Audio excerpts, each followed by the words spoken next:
All right, everybody, welcome out to the Log Room Guys Craft Beer Show. It is Tuesday, August the 9th, 2022. Jersey Johnny coming at you. And with me, as always, is none other than Mr. Beer Samurai eating something. Mm-hmm. As always. I'm eating Keir. What are you eating? Keir. Keir? K-H-E-E-R. Keir. Mm-hmm. Keir. K-H-E-E-R. It's an Indian rice pudding. Ah. Which is interesting. Why would I be eating this? Why would you be eating Indian rice pudding or just rice pudding in general today? Because it's National Rice Pudding Day, John. Happy National Rice Pudding Day, everybody. Happy National Rice Pudding Day. There you go. What's interesting about that? What's interesting about it is, you know full well I'm not a big fan of wits because I don't like cardamom. Right. This is flavored with cardamom, and I love Keir. Imagine that. Mm-hmm. So you actually, so you don't dislike cardamom. You dislike cardamom in certain things. Yeah, I guess that's fair. I dislike it in beer. Okay, fair enough. With one exception. What was that beer? Indra Canindra had cardamom in it. That was a great beer. There you go. I like that one. I will definitely. We're definitely going to have to try to figure out a beer with cardamom in it that you like. There we go. We have to work on that. So it's another special day today. What is that? It's National Book Lovers Day. Happy National Book Lovers Day. And see this, because this is for our younger viewers. This is a book, not something that you're going to get on this. What is a book? So a book is what is this book you speak of, Dave? What is neat about an actual book, the old school books, is they actually put the words right on paper. You don't have to log in. You don't have to boot up. It's right there on the paper. It's neat, and there's so many neat things that you can do with these things. Like you can throw them at somebody, but then again, you throw your phone at somebody, I guess. But this particular, only if you hit them with the spine of the book, that's what's going to hurt, right? Your phone, no matter how it hits them, is going to hurt. So, well, if it opens, it can give and flaps around. It can give them a paper cut, I guess. Nice, really nice paper cut. Yeah, those things can be a bitch. But this is a neat book. This one's called Shots Original Miscellany. Mm-hmm. And they got some interesting stuff in here. Like this page here has got a palmistry chart. Gotcha. Which is interesting. It's got the four laws. You're going to start palm reading now? No. The Beer and Palm Samurai. There we go. There you go. The Palm Samurai. That sounds easy. They got the laws of robotics, which were written down by Isaac Asimov. There you go. Run around. Which is really cool. Ambrose Bierce's Demon's Dictionary, and I was going through some of these with Johnny earlier. I think one of my favorites was the one right off the top, Achievement. Ambrose Bierce's definition was the death of endeavor and the birth of disgust. There you go. It's pretty clever. That's pretty good. Yeah, I like that. So anyway. I've been reading too. One book lately. Yeah. What have you been reading? I was gotten by Mr. and Mrs. Dargis, who watched the show on Mike and Lauren. Mike and Lauren. They actually bought me for my birthday. They bought me Steely Dan FAQ, and it's not FAQ. I think that stands for frequently asked questions, but I think so. It's actually a book though. It's not answers to questions. Something else with easily accessible. You can pick it right up and start reading it. All that's left to know about this elusive band. There you go. It's actually I've gotten through about a quarter of it so far. It's pretty good. That looks like it would do more damage than my book. Yeah. Oh, this will definitely do more damage than your book. Yeah. And well, this is hardcover though. There you go. And look, and the same too. Look, there's words on a page. Look at that. Words right on the page. A lot of words on this one. There's a lot. You got a much smaller font. Exactly. It's like they were trying to get 1,000 words into their S. They were trying. Actually, no, that's not. Well, no, that doesn't work. No, it doesn't work. It makes no sense. Not at all. Anyway, I'll stop making sense. Stop making sense. Oh, that's the talking heads. That's not Steely Dan. Exactly. That was a good movie, though. It was a good movie. It's a great movie. So, all right. On that note, now that we've lost everybody that was watching from the intro, anybody who expected us to talk about beer, we're gonna. What would give you that impression? I think we should start talking about beer now because I'm thirsty and I could use a beer, and we always have to bring the guest in first. So yeah, and I gotta get some water to get the taste of cardamom out of my mouth. Cardamom out of your mouth. There you go. All right. Well, without any further ado, let's bring in our guest for today. Please welcome to the show. Without any further ado, you just said that. I guess I made some further ado. You got a lot of do. Welcome to the show from Butler, New Jersey, and Ramstein Beer, Mr. Greg Zaccardi. Welcome, Greg. How are you? Good, John. Dave, how are you guys? Hey, Greg. Pretty good. Wish you were here in the tasting room. There's air Wish we were conditioning. too. Some nice fresh beer on tap. I saw Dave's mug of beer, or actually it was water. Cold That's water, actually water. We got a little bit of beer for you. I That gotta long hold my beer. intro, I had to do something. You had to do something. Yeah. I agree. Something. I agree. And if I were you, I would have been on my second one already. So. It's the only thing that makes us sufferable is alcohol. That's okay. You guys are great. Thank you for having me on. Oh, thank you for Really coming on. appreciate I it. appreciate it. Of course. So, So, we're really kind of excited. This is the kind of beginning of a great time of year for a brewery that specializes in German style beer. absolutely. We're brewing Oktoberfest. We're getting excited about canning and kegging, which is going to happen in about 3 weeks or so. And can't wait. So we're gearing up for the launch of our Ramstein Oktoberfest. And Can't wait. This is something. thanks for the opportunity to talk about it. We still have our summer bock out there, which is delicious. There we go. Getting used to the orientation Of the can. There you go. There we go. There you go. But that's a great beer as well, especially when we're talking earlier how hot it was. Oh, yeah. It's you got to replenish the electrolytes. You definitely do. And Summer Buck is a good way to do that. That's right. So, There you go. and then we've got our beer now available back in New York City through Niche Brands, which kind of inspired me to see, reach out to you again, John, and kind of get a conversation going and Absolutely. be back again on the scene. So we've had an exciting year or two. We've expanded the brewery and here to talk about it. That's great. And we can't wait. Let's get Dave opening a beer. What are you drinking there, Dave? Oh, I opened a Crimson Skull by Bonesaw. Crimson Vienna Skull. style, by nice. Butler. Yeah, Vienna style lager. They're down in South Jersey. Yeah. Visited them a while ago. I poured it into, and I got Johnny one of these because I love this glass. Oh Very yeah, nice. Schneiderweiss. Yeah, and Into when the John's- brewery, great place. Yep. Oh. Mine's sitting right there. So. Yep. There you go. Yeah, when he saw this one, he's like, "Where did you get that?" I'm like, "I can get it." Schneiderweiss. Yeah, what? 4 months ago? 4 months ago was that Schneiderweiss. Yeah, 4 months ago. Yeah, great. he texted me at 6 a.m. because it was noon there, right? He texted me at 6 a.m. With a picture of his Aventinus straight off of Tap 6 and the worsts that he was eating too. So It was There you go. it was probably some of the best worst. I gave him the finger and rolled over him with best worst. Yeah, Somebody There has you to go. suffer through all So- that stuff. Northern Bavaria, open fermentation. Yeah, it's great stuff that inspired me. so amazing. I was very lucky to get a tour through Schneiderweiss and the open fermentation tanks in Kielheim, Germany, and that was circa There's a pie 1994. named after that town, isn't there? Kielheim. Key lime pie. Oh, yeah, there you go.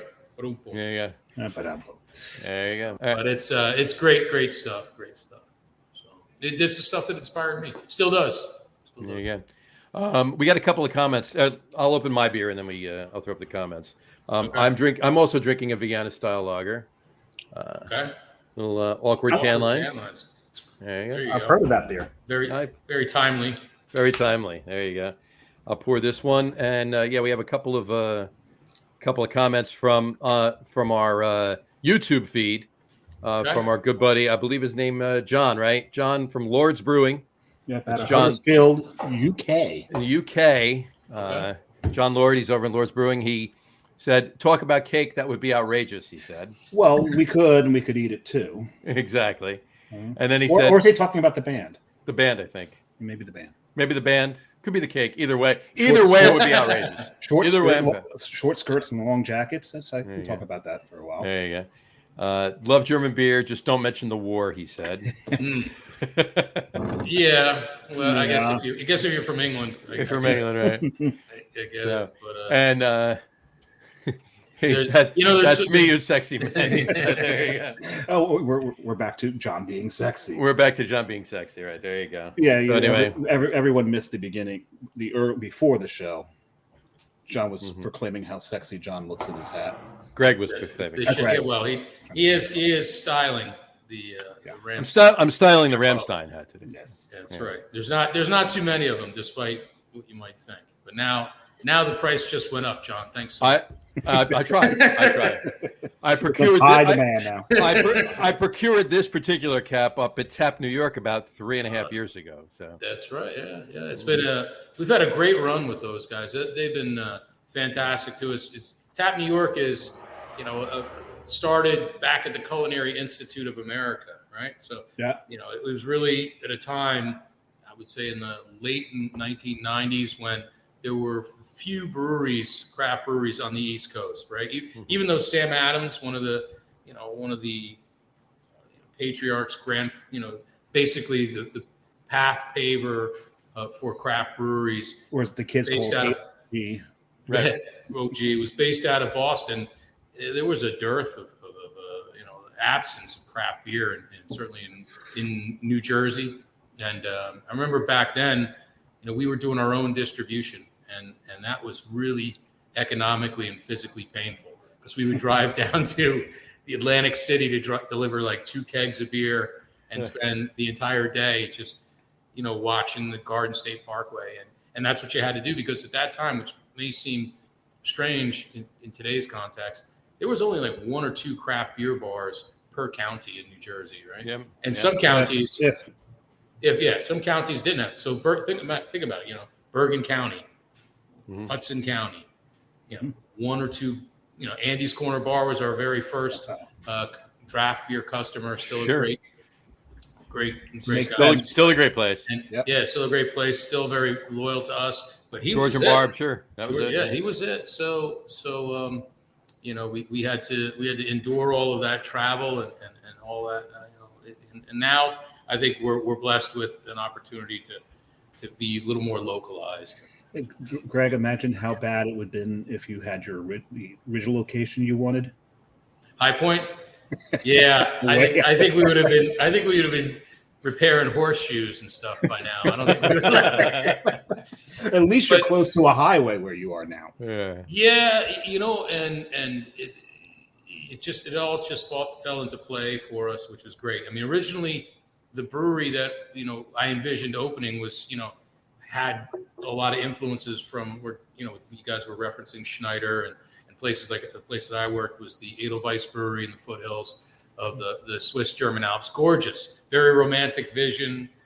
Who wouldn't fall in love with that kind of scenery, that beer, that cuisine and that culture. But, in 1995, 96, we just didn't have the infrastructure for that. We didn't have the customer base. There was a brewery that predated the craft beer scene in New Jersey. It was Vernon Valley Brewing Company, which morphed into the Clements Brewery. They were at what's now Mountain Creek. They went out of business. They just couldn't find enough customers, to support the business back in the early 1990s. Even though guys like Tony from the L Street News had beer festivals up there and stuff, it just wasn't here, man. We did a lot of travel to get our beer out there back in the early days. And yeah, I'm glad we're here in Butler. It all worked out. The water quality is much better here than it would have been north of us. And all the other kind of stuff that you need, all the details that you need to make good beer works best here where we are. And you've got a cool building. Yeah, thanks. Yeah. It looks cool. I'm sure it's probably a nightmare because of its age. Yeah, it's a nightmare when you have to heat it, and we don't cool it. So that explains the sweaty T-shirt today. The tap room's cool though. The tap room's cool. That's important. Yeah. We sort out a lot of brewers that just are here for the beer. It's hard work without it being 100 degrees in the brewery. Not that being a cook or a chef or anything like that isn't also difficult in those conditions. But yeah, this time of year, like I said, we're just looking forward to Oktoberfest, and that's I think what cools us off and keeps us going. Absolutely. Well, for instance, when I was coming back, I had to eat something. I hadn't had anything to eat since 8:00 a.m. this morning, so I called Jess. I picked up a pizza on the way in. Just had to grab a couple of slices and scoff them down really quick. But I walked in this pizzeria that I ordered the pizza from. I promise you, it was 105 degrees outside. When I walked out of the pizzeria, it was cool. That's how hot it was inside the damn pizzeria. And those guys are in there all day and all night. Or guys. Yeah, and you know, that's the way it is for us brewers too. You know, I'm not aware of too many breweries that have the luxury of the brew house being air conditioned. Yeah, right. An air conditioned brew house.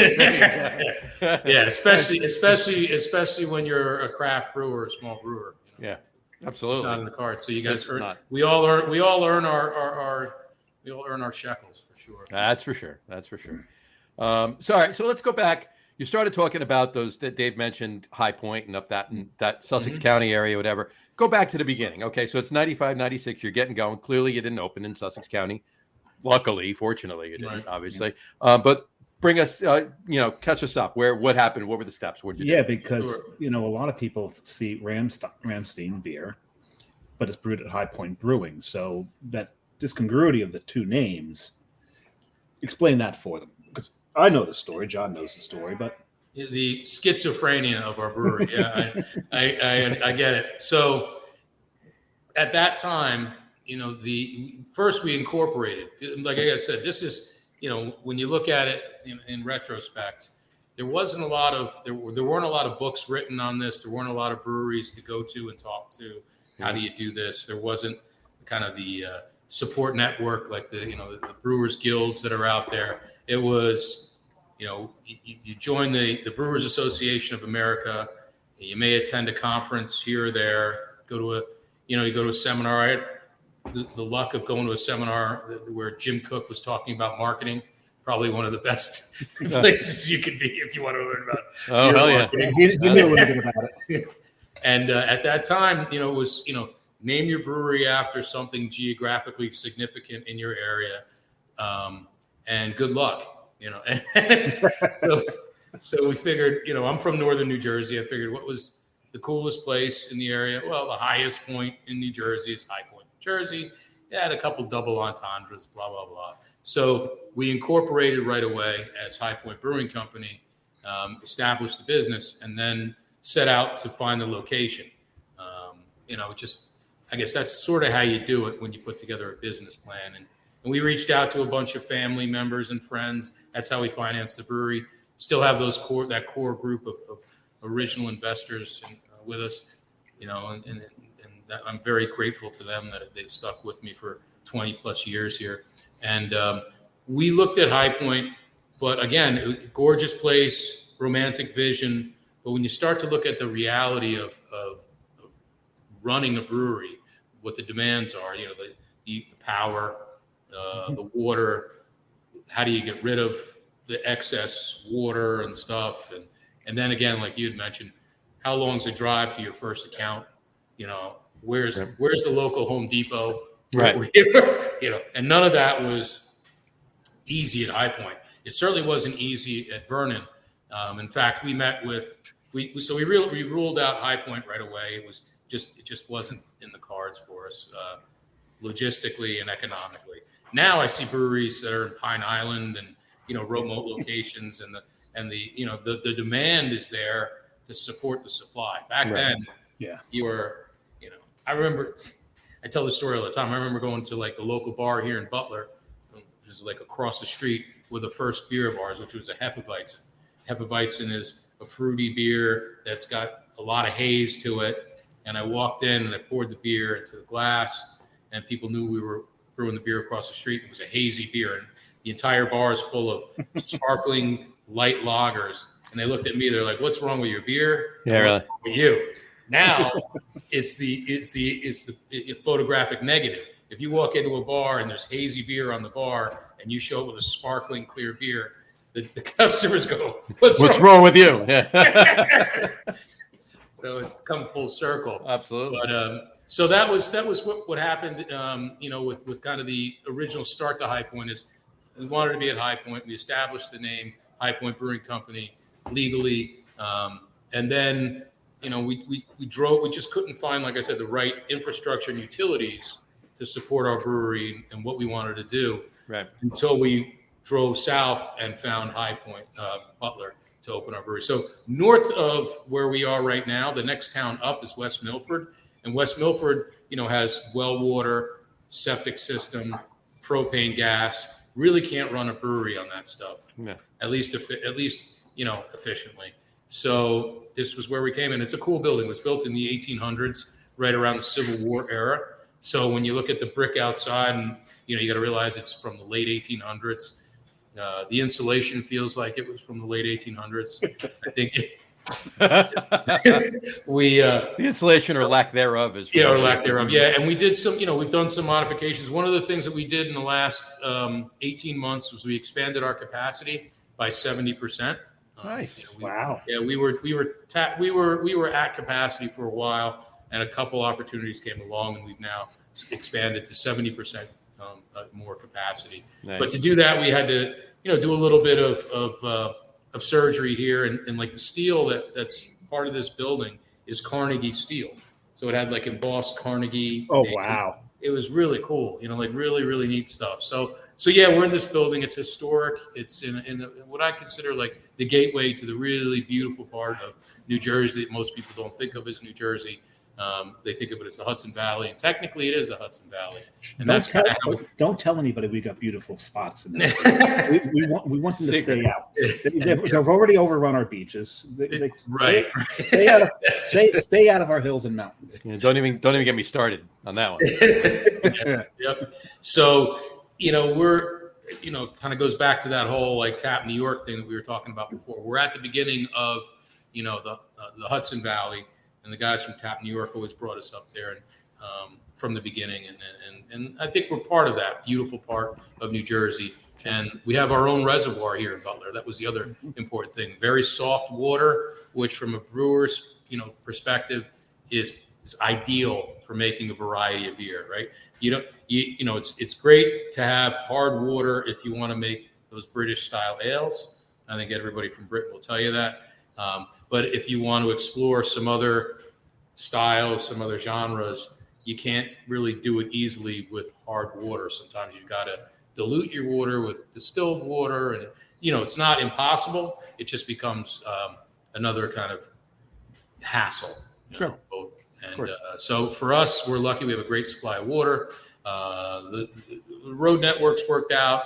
Now we have plenty of breweries and plenty of interest around us. So we have people stopping by and visiting us, and we're 5 minutes from a Home Depot and Lowe's, so it's all good. It works. I used to go to the Lowe's all the time. There you go. I liked wood that wasn't so curvy. Yeah, that happens. Yeah, well, it depends on where you go too, but I mean, most of the time it was better at Lowe's there, but usually. So, all right, let's talk about. All right, let's shift gears. You got you got formal training in Germany. John, you didn't do your usual question. You know what? You're right. Absolutely. We just jumped right into things. I was so excited to start talking about everything about it. Did you not have time to put the script up? No, I got it right here. I got it right here, and I just totally. Right past. Well, no, because I'm sitting here and I'm looking, and we're having this conversation. And it's just started right immediately. I'd never had a chance to look at my script right here. So all right. Let's shift this really quick. There. Hold that thought. A bookmark. Put a pin in that. Put a pin in that. Maybe a bookmark. Right? A bookmark. We'll bookmark it. There you go. Let's go back to what we normally ask everybody. First question we always ask everybody. This one I'm very, very curious about. I am too. Yeah.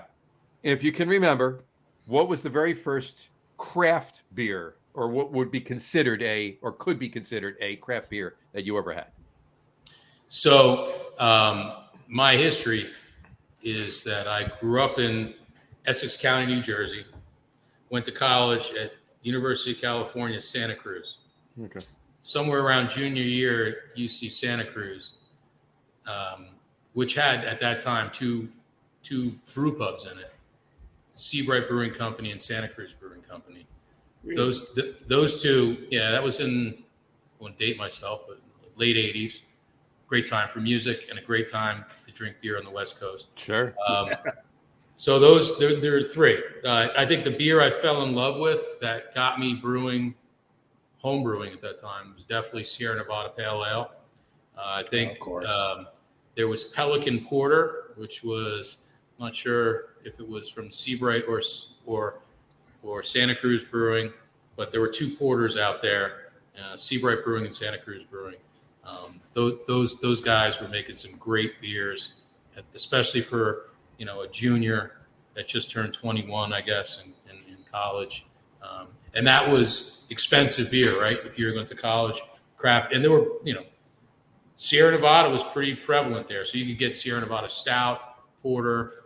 And that was when, the labels kind of looked like labels that guys like us would make now. Not fancy. Not really well tweaked and polished labels. But that was the stuff that really turned me on to craft beer, to good beer. That predates the whole German experience. Nice. That's awesome. But the fact that you said Sierra Nevada Pale is one of them, though. That's definitely a staple that we get. It was that it's one of I guess it's one of the first probably 2 or 3, Dave, that you and I had. In the top 3. It was the second hoppy. It's the second hoppy beer I had. Yeah. Yeah, Harpoon IPA first. Yeah. And then Dave and I are like identical. We our first craft, whatever you consider craft beer, our first beer was Boston Lager. Yep. Okay. And then the second one was Harpoon IPA, and the third one was Sierra Nevada. But we're both top. Those 3 in that order are the same for both of us. It diverges a little bit after that, but not a lot. Right. Yeah. So, that was an awesome time, man. That was like the Great Awakening, and you had to drive great distance. Once I graduated at a time when they had the big, for you baseball fans, the earthquake in San Francisco. So perfect timing for me as well. Sitting watching TV, watching the whole earthquake go down.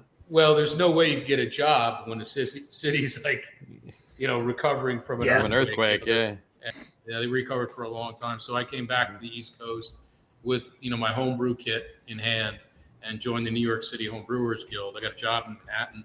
I worked for the US EPA, Environmental Protection Agency, for 7 years.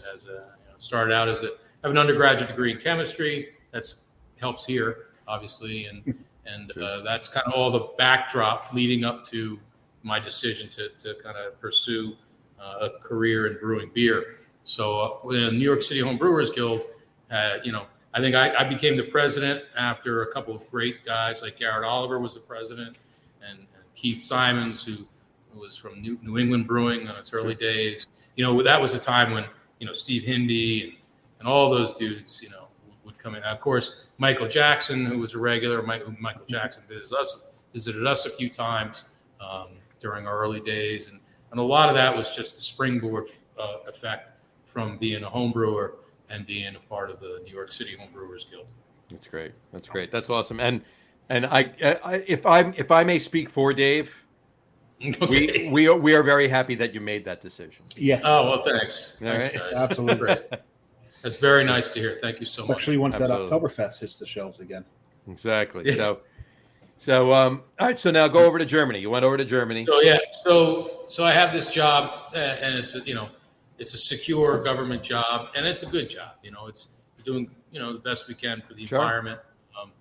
And the one thing about being a government worker is you have the opportunity to take leaves of absences. So what I saw, and in fact, this was at a time when Zip City, I don't know if you remember the Zip City days. That was one of the first brew pubs that opened in Manhattan, Kirbyshire, opened that up. And Don't know that one.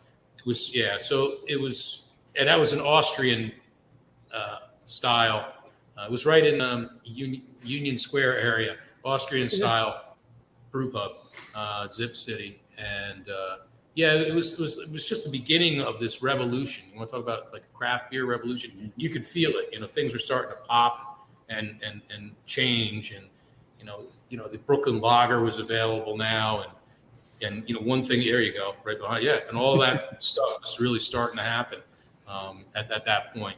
And you could feel the kind of craft beer movement that had started back in California and Oregon and Washington was marching its way through Colorado and finally arriving on the East Coast. And like I said, breweries were starting to open in New England, some of the ones you mentioned, and DeGrowen's down in Baltimore and all this kind of cool stuff. So I was like, this is really interesting. Maybe, and my wife's German. She was born in Germany, and we met here. She was here at a college exchange, or she was at that point college exchange program, and we just, one thing led to another. Turned out her family had been brewers for a couple generations, which was kind of a cool thing. And Sure. I'm like, and when her exchange program ended, she went back to Germany. That's how it works with a visa, by the way. You go back you have to go back to where you're from. And I went over to visit her and a couple of times, and that part of that, one of those visits was a trip to Schneider and to, Bamberg and all over Bavaria, and just fell in love with that girl and fell in love with that beer culture as well. And I came back and decided to take them, the next step, and got into beer, got married, still had my job. And my father-in-law at that point said, if you really want to pursue this, you should come to Germany and learn how to make beer, and see if you want to give up your desk job The proper way. and work in a brewery, because it's a lot. And he was 100% right. It's a lot different working in a brewery than it is working in an office. Sure. A little bit. A little bit. So I did that. A lot more cleaning involved. I love the footwear though. I love the rubber boot. You can't wear those boots in an office. You just can't. And we're back. We're back to sexy. So and that's how it all really started to kind of come together. The confluence of a lot of interesting opportunities, and I ended up taking a leave of absence from the government. Went to Germany and worked there. Did a full brewing apprenticeship, certificate and all that good stuff, and said, this is what I'm going to do, and came back to the United States and started raising money to open a High Point Brewing Company. And then you now know the rest of the parts about High Point Brewing, and then we arrived in Butler, and that's where everything launched from. And the rest is history. There you go. Right? The rest is history. Well, still got to talk about what the name of the beer became. Right. So how did we arrive at Ramstein? Right. So I was one of the original guitarists of the band. Just kidding. Yes, that does. That comes. But you did write to Hast. I was a drummer. They fired. I think that's There you go. He died. You didn't write to Hast. No, I didn't write to Hast. So obviously that was unbeknownst to us entirely.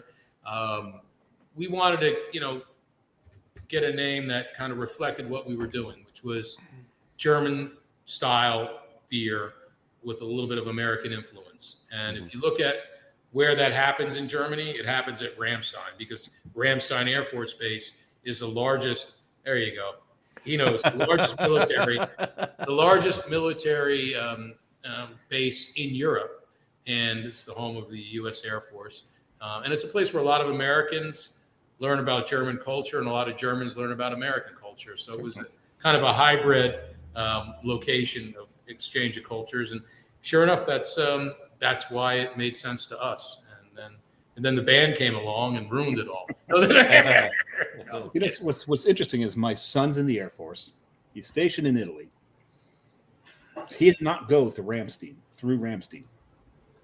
He actually got to Italy through Charles de Gaulle Airport, which made no sense to me. Interesting. Yeah.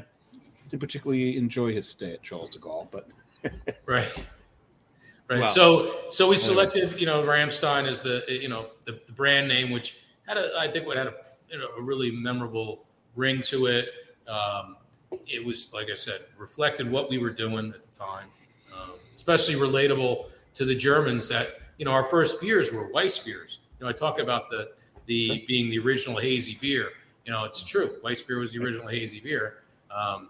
Obviously got leapfrogged with New England IPAs, et cetera. But, at that time you needed something that people from Germany that were familiar with Weiss beer could relate to. And so we were selling for the first couple of years just our blonde Hefeweizen and our Dunkel Hefeweizen. And then, as John, we talked about earlier, our winter seasonal was our winter double bock, our winter wheat double bock. So 3 Weiss beers. So we coined, legitimately so, the tagline, first exclusive wheat beer brewery in America. We were at that time. Yeah. Just didn't pay the rent. So but sounded great. Made for a great T-shirt. And that winter wheat, that is one of two beers out of Ramstein that I look forward to every year. Oh, thank you. Yeah, that one in the Oktoberfest. Yeah. Well, I look forward to one other one too. Well, I look forward to a few, but I look forward to one other one too. Yeah, there is that third one. Yes, that elusive one that comes a little bit later than the one that never happens. The one that you can't find all that often. Well, I offered you guys an opportunity to do a location. So we're gonna event. We're gonna do an on location from the Icebox release day. There we go. We got to do that. So we'll be there that day. So yes, the Icebox. That'd be great. But, absolutely. It's going to cost a lot to Uber up there, John. I'll get us a ride. I'll get us a ride. Yeah, you get us, and then I do need to plug public transportation here a little bit for my environmental days. So you can take the 194 bus. The 194.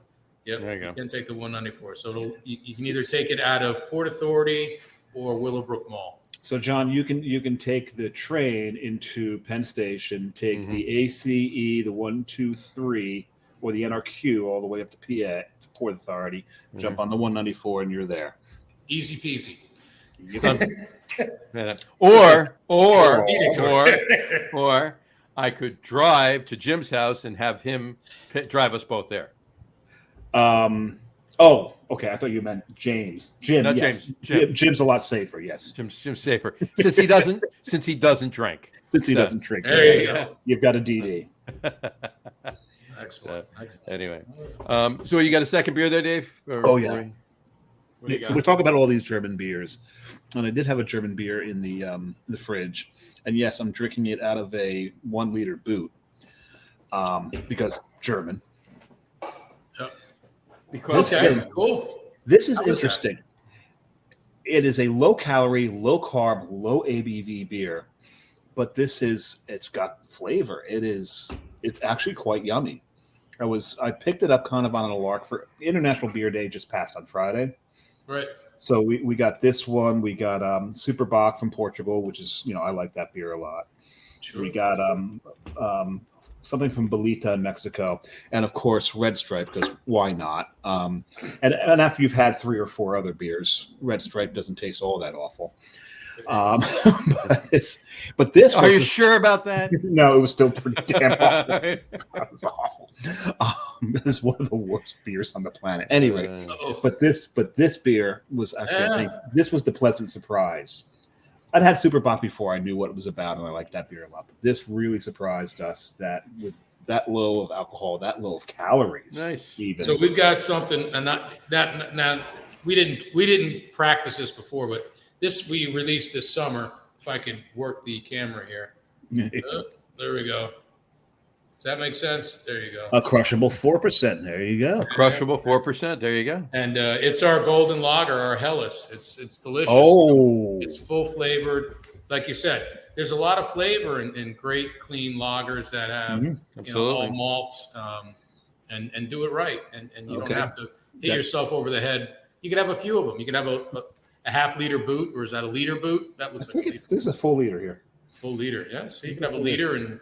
Did you pour 2 cans in there?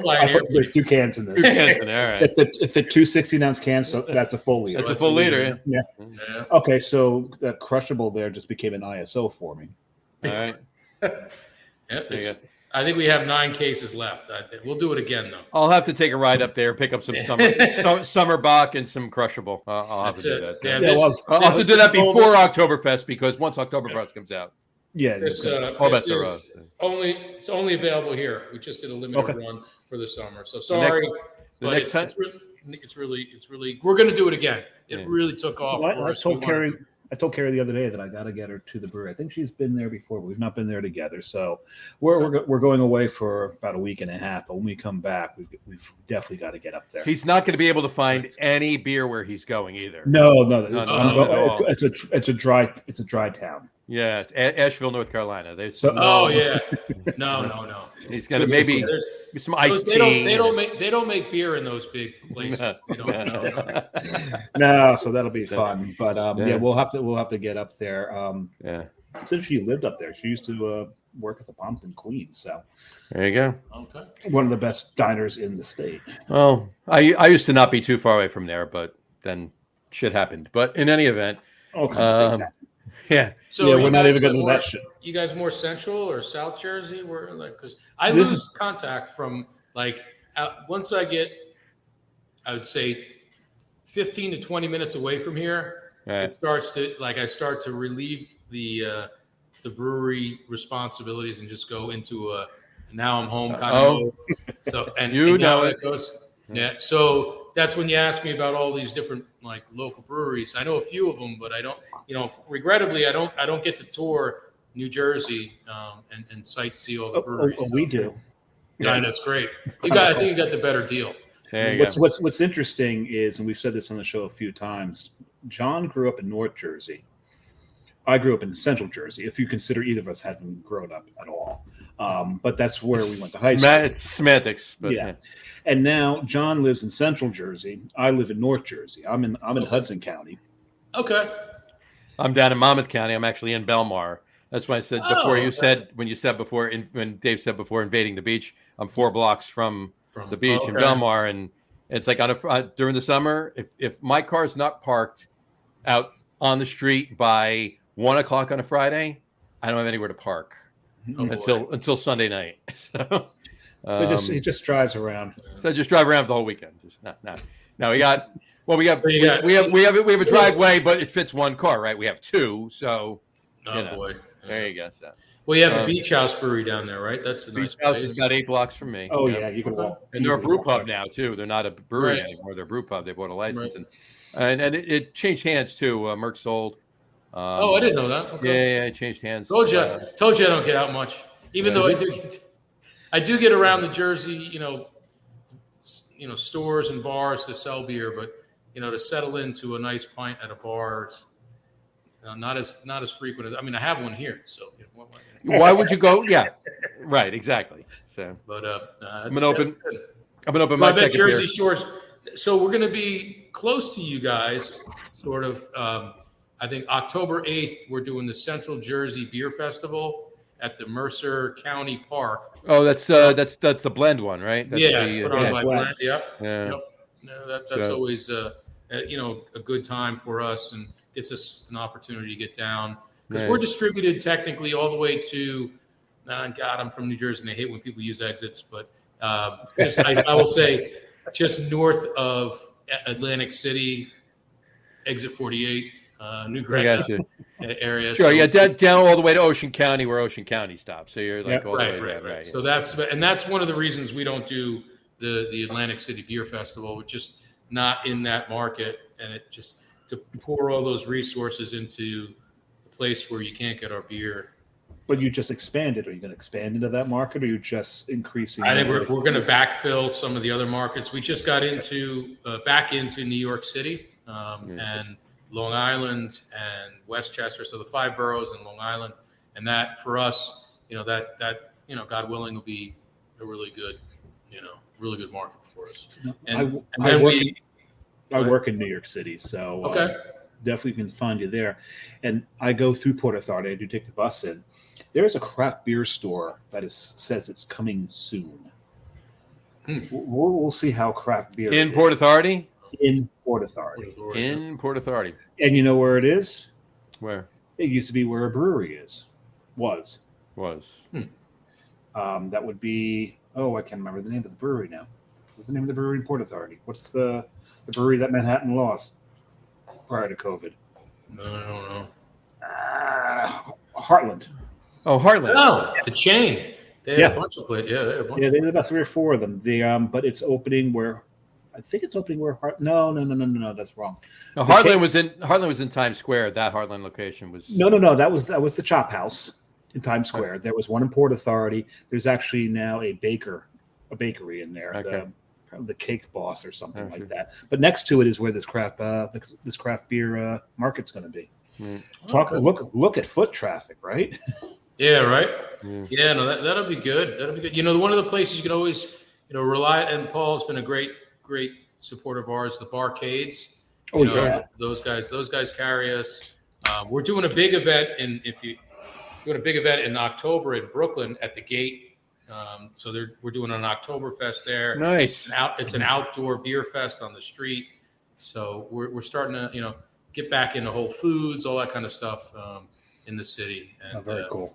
That's awesome. Those are good places, and grateful for all that support. So you can definitely look for us in the city in those locations. Yeah, right now a lot of New Jersey breweries are looking to do business out of state. Yeah, which when you think about it, it's a little bit troubling from my perspective, right? New Jersey is the most. I always say this when it comes to tax season, right?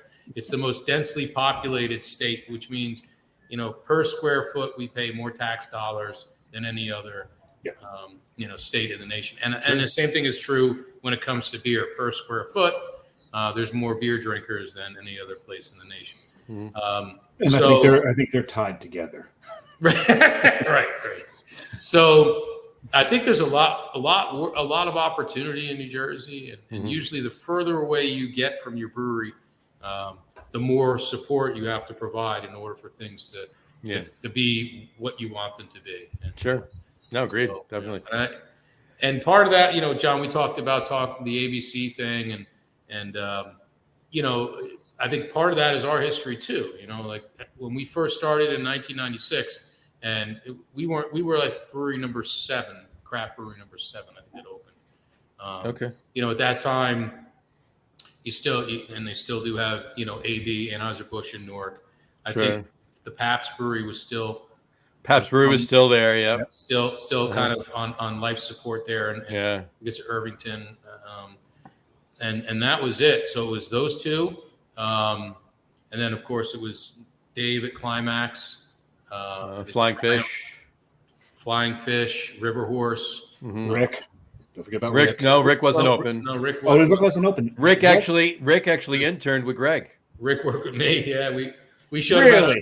Yeah, Rick went to the American. I think it was the American Brewers Academy or something. American Brewers Academy. Yeah. Yeah, and part of the program, which was smart, was they placed you in a local brewery for whatever many months, 3 months, 6 months.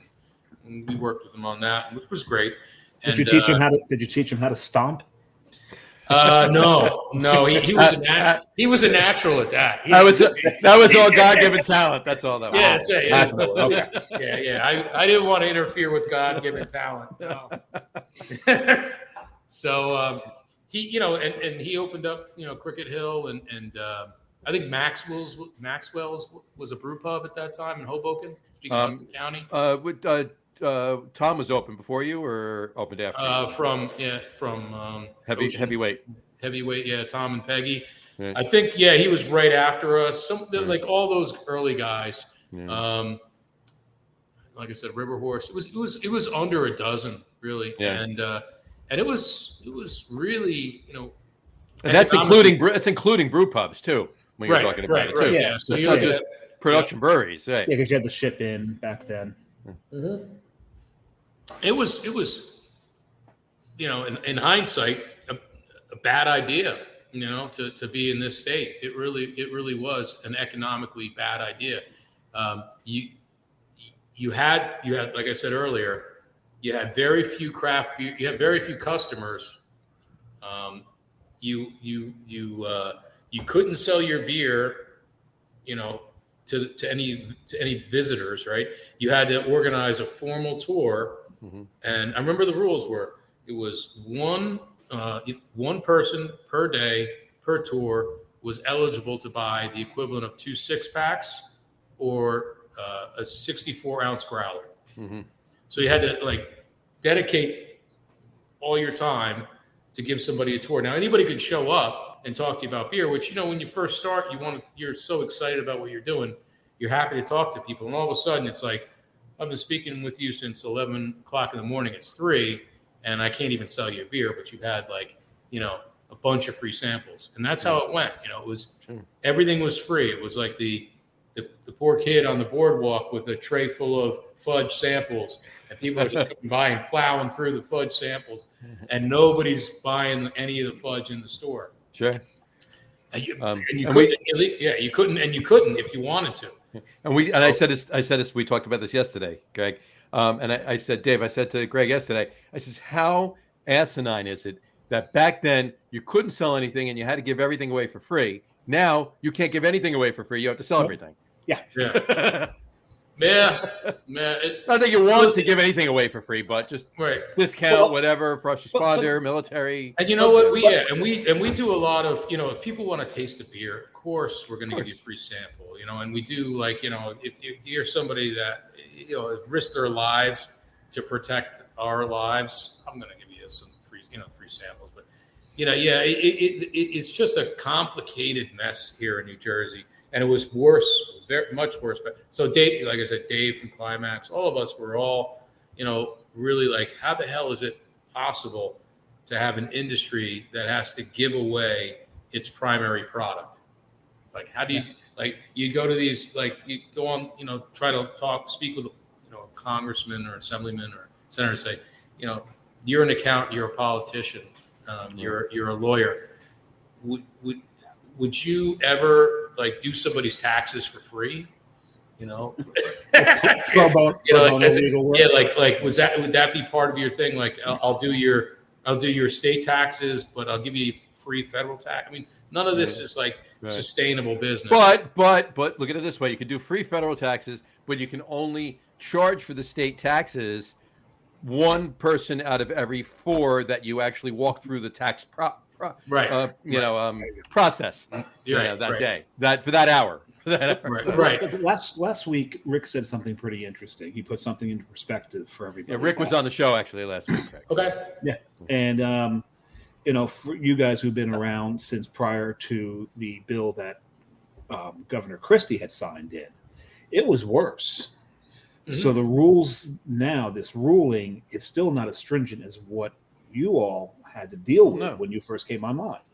Sure. Right. No, you can still sell beer. You can still Yeah, I mean, part of our history, since we're on the history topic, is, and this is one of the memorable moments for me at High Point, was being a part of the group that changed the law in the state of New Jersey. Mm-hmm. I could tell you, I never understood politics until that point. I never understood really how it all worked. I was part of the Garden State Craft Brewers Guild, and we hired a lobbying firm because we were all frustrated, right? We're, the same arguments that I'm hearing now. Oh, they can do this in Pennsylvania, they can do this in New York. We can't. Why can't we do this here?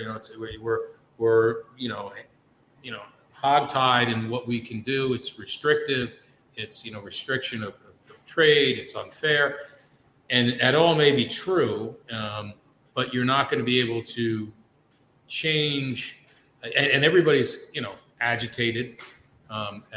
And justifiably so, but the way it works is that you've got to go through a process that's includes getting politicians, legislatures to agree to represent your position, and they're only going to do that if they feel that it's beneficial and quote unquote kind of easy for the community to accept. Right. So you've got to get all the partners, all the players in this community. It's like being on a field. If the quarterback and the running back are yelling at each other and the wide receiver wants the ball, it's just a cacophony of just agitation. So what we learned from those days of in 2010, when we first, I think, started this, and Eric Orlando, who I think still involved a little bit, mm-hmm.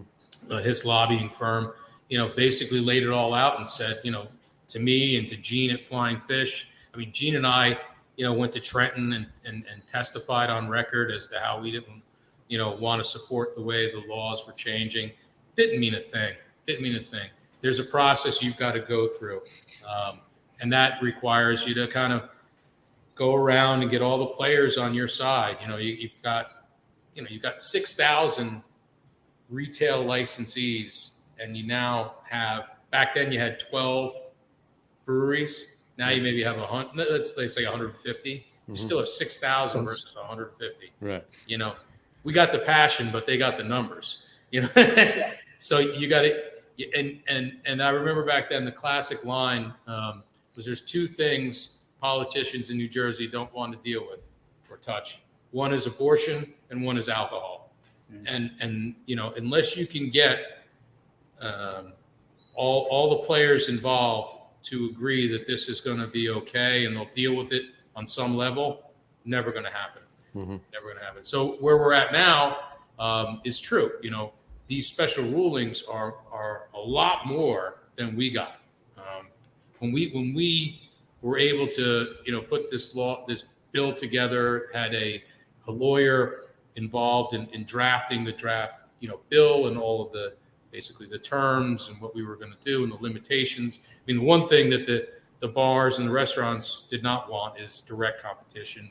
And I mean, I promised that we would not compete with them. And back then, you know, you had to sell your beer through a distributor. You couldn't do any of this. So you needed, and I still do. I mean, those are our primary business partners. You need them to be, you know, truly partners in the sense of the word. You can't be exclusionary and say, you know, it's a zero-sum game. Either he's going to go to your bar or he's going to come here. If you're going to do that kind of game, you know, or I'm going to take all your business for the first half of your day and maybe people will come over there. That's just, I just think that's a dead end. So when we were able to get this passed, it was based on a lot of promises that all we were going to do was basically break even as a public relations opportunity here, not make the tap room the primary source of revenue for the brewery. And I remember the guy from, forget his name, he was the owner of JJ Biddings at the time. And he's like, oh, you guys are just going to open a brewery and next door to me on Main Street and steal all my business. And I'm like, nobody's going to put a factory on Main Street and steal your business. It's impossible. How are we going to do this?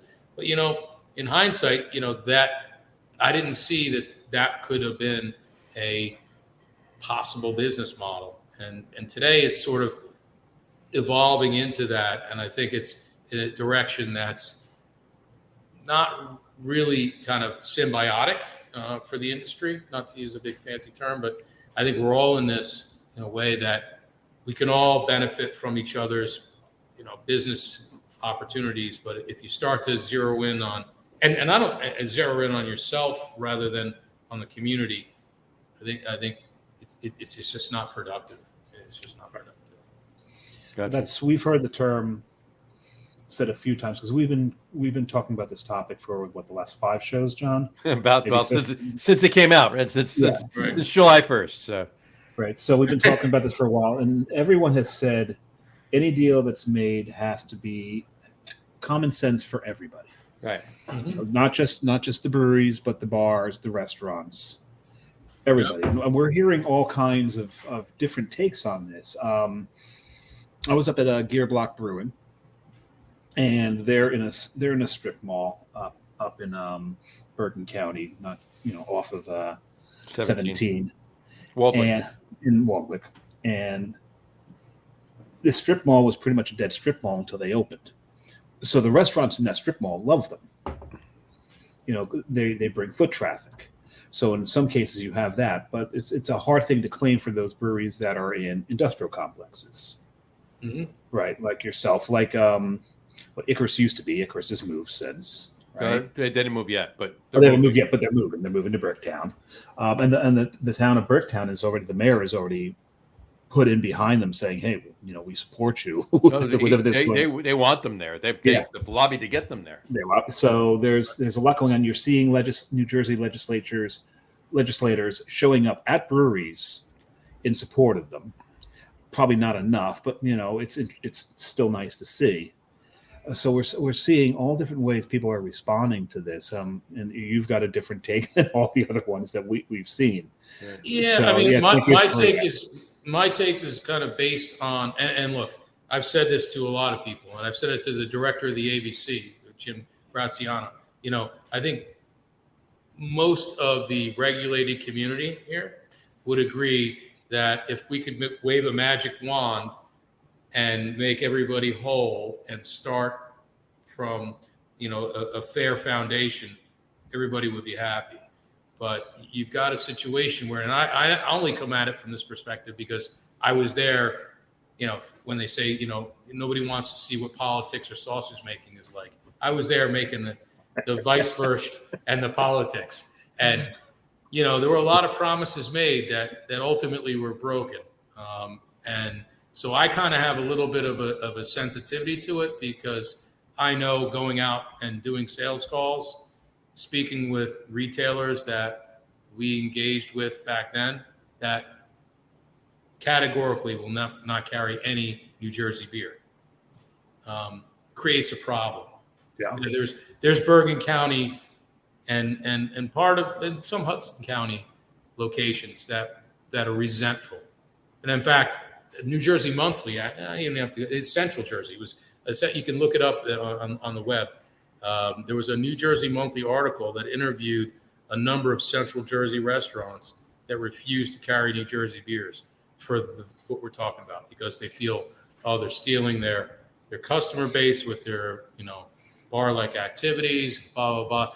I don't want to see these guys that opened up these breweries in the last 12 months, much less the last 12 years, get kind of their dreams hurt. But there is some historical background to this that needs context, that needs to be at least addressed and not ignored. Like, the original kind of arrangement that was made was based on, we'll run a tap room, we'll make some money, but we're not going to step on anybody's toes. That's the only way the law changed. If we didn't do it that way, and I say this to Brewpub, because I deal with a lot of these guys every week, and I one of them, one of the guys, I won't tell him, but I said, can you imagine if this state that we're in right now is what we presented as how things would be to change that law? Do you think that law would have been changed? And it's absolutely not. So, it's evolved to where it's evolved to for a lot of reasons. There's a lot of things, and it's something I think we would all love to run our businesses to the maximum profitability. That's obviously one thing in common we all have in common. Right. And I know this. That's why I said I have a very different take on this, because I was there, mincing the meat to make this happen. And so was those other guys I talked about. They all were there. They all heard the same kind of negotiation. It's a negotiation. And now, if you think you're going to change the law by directing your frustration in a different direction than addressing the legislature and the statutes, it's just wasting your time. Right. There's a couple of things there. Earlier you mentioned, you used the term symbiotic, right? And maybe we're a little jaded, and it's like one-sided, tunnel vision for us. But there are some restaurants that we see that have become partners with the New Jersey breweries. Mm-hmm. John and I could probably ramble off quite a few of them. Sure. One that's near and dear to both John's and my heart, Cloverleaf Tavern, is you've got a model in success with that, right? Mm-hmm. That they've done that. It becomes it. They've been very great to us. Yeah. And you get these restaurants that. And there's two breweries within a few miles. Really good. There's two breweries. There's two breweries within a few miles of there, and I don't think they're losing much business to them. No, they're not. As a matter of fact, when you get a restaurant like that who welcomes the craft beer, especially the locals, you get people that go there for that. Now, maybe that's because maybe that's just us, because that's what we like, that's what we adore. But these restaurants are doing very well. Mm-hmm. They're doing very well bringing these beers in. And even when you look at some of the the large national chains, if you look at a B-Dubs, every B-Dubs is exactly the same. You've got your macros. I mean, right? You've got your craftish beers. Crafty beers. Right. And then you got your national crafts, like a Sierra Nevada Pale. And then every single one of them has 2, 3, sometimes 4 lines of a local craft beer. Right. So even these big chains understand there's a symbiotic relationship between local breweries and restaurants. Mm-hmm. And so I know what you're saying, And I get what you're saying. There's a history behind it. There's precedent behind it. But looking forward, scrap the history. Look forward. See what is happening. What is working for a lot of these restaurants. Now, again, I say that with a caveat that, John and I being what we are, consumers and craft beer nut jobs, we look for these restaurants. But still, we're going to these restaurants, and I don't know any of these restaurants that we go to that are having a hard financial time. In fact, they seem to be thriving. Right. So, you have to look at it in terms of the location and context you're in. So the Cloverleaf and the two breweries in Fairfield are different or have a different arrangement than a lot of other breweries that are operating as de facto brew pubs. Right, and that's exactly where I was going to go too. Right. Now this is not so much. Yeah, John, let me finish real quick. Yeah, go. So that's kind of maybe just a quick clarification of what I was addressing was when you morph into being a brew pub, then you've kind of crossed the line. And when I say brew pub, I don't mean you've installed a kitchen. I mean you've brought in a food truck, you've rolled up your overhead door, the food truck's serving counter is right there. They're putting wait staff into the brewery to serve food. Look, in an ideal world, I could care less. Like if that's what you wanted, if somebody had not spent $750,000 on a liquor license, have at it. It's capitalism. But when they've spent and mortgaged kind of their homes and stuff, and we've gone to them and said, look, we're not going to devalue your liquor license because we're not going to keep people here longer than they really need to be in order to understand what we're making, get inspired, and go buy it somewhere else. Once you become like a retention facility for your customers to the exclusion of the retail trade, I think we've kind of got to a different level and maybe at some point that may be what it needs to be. I mean, the Brewers Association of America has a kind of an interim step, right? They have brew pub, then there used to be production brewery, and now they come up with taproom brewery. Right. It's a new definition of a brewery, and maybe that's where they need to be, is a new definition of a license, just so it's fair. That's all I'm saying. Maybe of course Ryan at the Cloverleaf, he's got an awesome thing going. I don't want to jinx him, but I don't think anything could rattle that. He's got great food, a great vibe in the place. Well, he's a fantastic businessman. Yeah, and the local breweries that are there, I don't see them doing some of the stuff that other breweries are doing. Not that I'm like a police agent about it, but I'm just saying once you get to the point where you're stealing business from the retail trade, I think you put the entire craft brewers of New Jersey in a weird spot, because then you give the retailers a opportunity to go, we got 18 lines here, 24 lines here. They're really not happy with New Jersey beer, and there's a lot of other opportunities out there. Sure. But And just to play devil's advocate, but why does it work in every other state? Because they don't have $750,000 liquor licenses. So, but why is it the brewery's fault? Plain and simple. But why is it the brewery's fault? It's not the brewery's fault. It's the system's fault. But it's the system's fault. The breweries fall into that system, so that's where we're at. But who created the system? That would be prohibition. Prohibition. Yeah. And it sucks. But like I said it about 20 minutes ago. Makes no sense to open up a brewery in New Jersey. Right. I did. And part of that was all this restriction. So you could just roll the dice and hope you can do well. But at some point, if the law is not on your side, you're limited. You're gonna end up hitting that roadblock. And to change it so that we have laws that are as supportive of what we do as New York or Pennsylvania, that requires like legislative change. Part of it is activism, but a lot of it is getting the legislature, somebody to write a bill and somebody to present it to, the people that pass the bills, vote on the bills, macerate it all around. I mean, you just saw what happened with, what do they call it now? The Inflation Reduction Act or something, or bill or whatever, all that.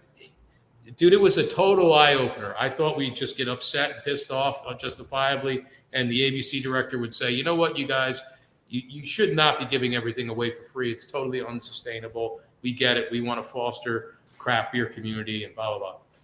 That's not how it works.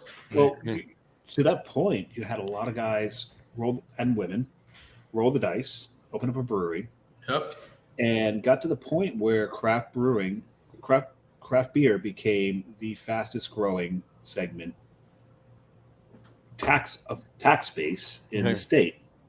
Mm-hmm. And now I think it's a little short-sighted of them to look at this new tax base, this growing tax base for the state, job creators.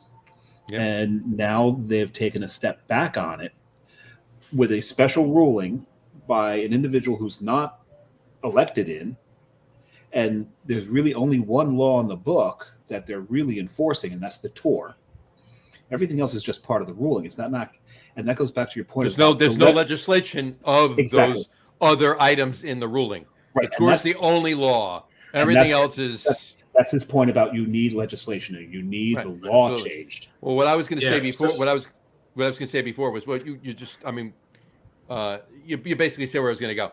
It's not all of the breweries that are the issue in New Jersey. Right. There are specific ones that are operating as they are, and I mean, we can pretty much figure it out. We don't have to put any fingers, but that's an issue. But maybe it does need to be that extra thing. The other thing I was going to say, though, really quick, and Ryan fits exactly into where I was going with that, was that of those 6,000 licensees in the state, all right, and then granted it's 150 to 6,000, but I don't know if they are, and if they are, they shouldn't be, because all 6,000 of those licensees are not against the breweries. There are a good number of those licensees that love breweries in New Jersey, that support breweries in New Jersey, that partner with breweries in New Jersey, off-premise and on-premise locations. And so it's not 6,000, and I know you're saying it, it's not 6,000 to 150. It's skewed in another direction. Now, I don't know how much, I don't know where the number falls. I'm just saying, there's got to be a way to figure out how many of those 6,000 are actually on the 150 brewery side, and then look at the numbers and see where it's at, But, and also some of those paid that fee a while ago, and it's a one-time fee, right? Where a brewery has to re-up their license every year. Yeah. So the older breweries like High Point are starting to catch up to that number. Well, the other part of that is if you're a retail licensee, you've purchased a license for whatever it is, 6 figures, sometimes 7, but your annual renewal of that license is twice the cost of our annual license. But can you sell your license?